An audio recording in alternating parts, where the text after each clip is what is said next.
রুমকি জলের তলায় ছটফট করতে লাগলো। সে অনেক চেষ্টা করেও ওপরে উঠতে পারল না। ওদিকে ডাইনি রুমকির রূপ নিয়ে সওদাগরের বাড়িতে থাকতে শুরু করল। সেই ডাইনি কমলকে রুমকির মতন ভালোবাসত না। ঝড় বৃষ্টিতেও বাইরে বার করে রাখত। বাড়ির চাকরদের সাথেও খারাপ ব্যবহার করত।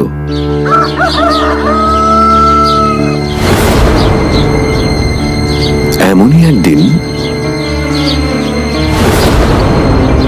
দিদি, ওরা বলছে তুই নাকি আমায় কেঁচো আর জলের পোকা খাওয়াতে বলেছিস।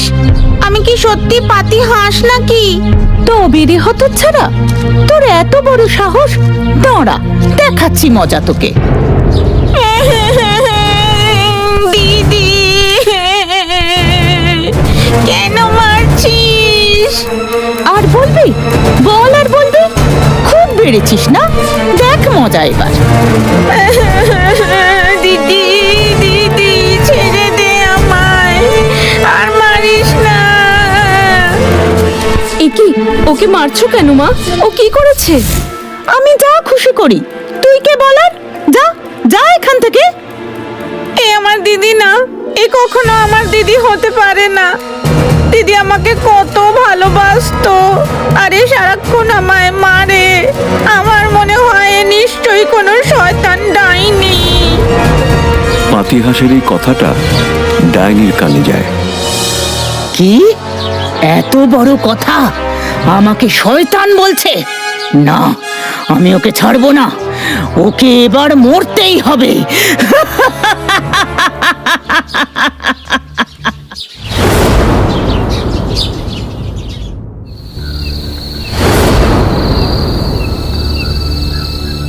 হ্যাঁ গো, শোনো না।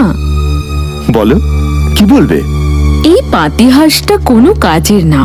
শুধু শুধু এটাকে বাড়িতে রেখে কোনো লাভ নেই। তার থেকে বরং ভালো এটাকে মেরে ফেলি। সে কি কথা? ও যে তোমার ভাই।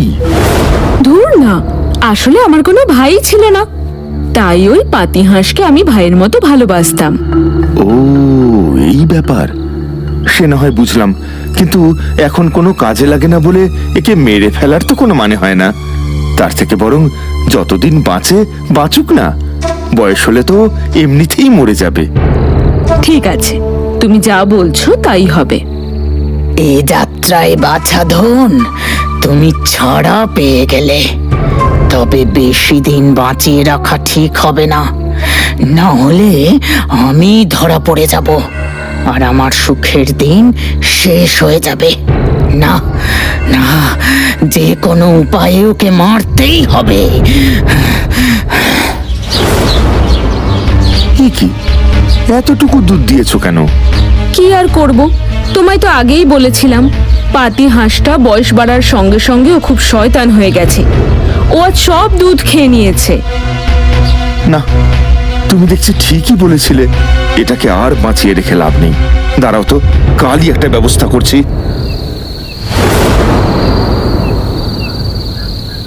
দিদি, দিদি, দিদি, তুই আমাকে মেরে ফেলতে চাইছিস কেন? আমি তোর দিদি হতে যাব কেন রে পাতিহাঁস কোথাকার? আমি হলাম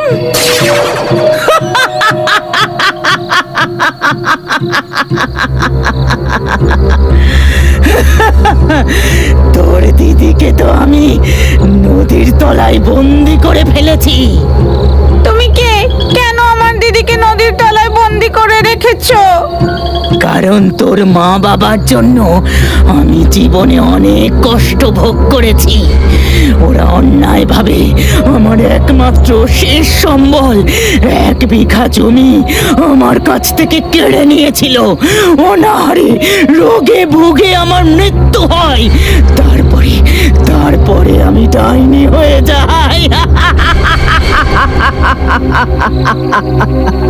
আমার মা বাবা তোমার জমি কেড়ে নেয়নি।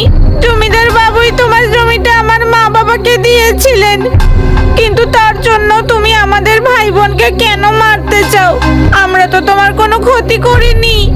তোর বাবা মায়ের পাপের ফল তো তোদেরই ভোগ করতে হবে রে। প্রথমে আমি তোকে পাতিহাঁস বানিয়েছিলাম, তারপর তোর দিদিকে নদীতে ফেলে দি। এখন এখন তোকে আর বাঁচিয়ে রাখা যাবে না। কাল তোর জীবনের শেষ দিন। তারপর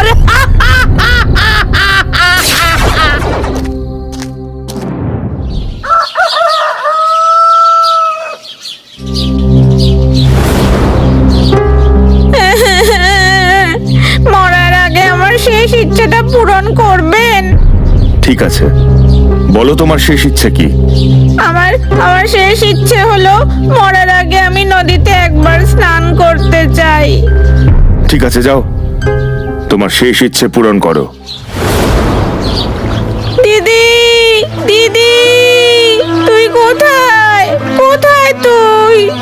ওই শয়তান ডাইনি আমায় বলি দেবে। আমায় বাঁচা তুই, দিদি, দিদি, দিদি, দিদি, দিদি।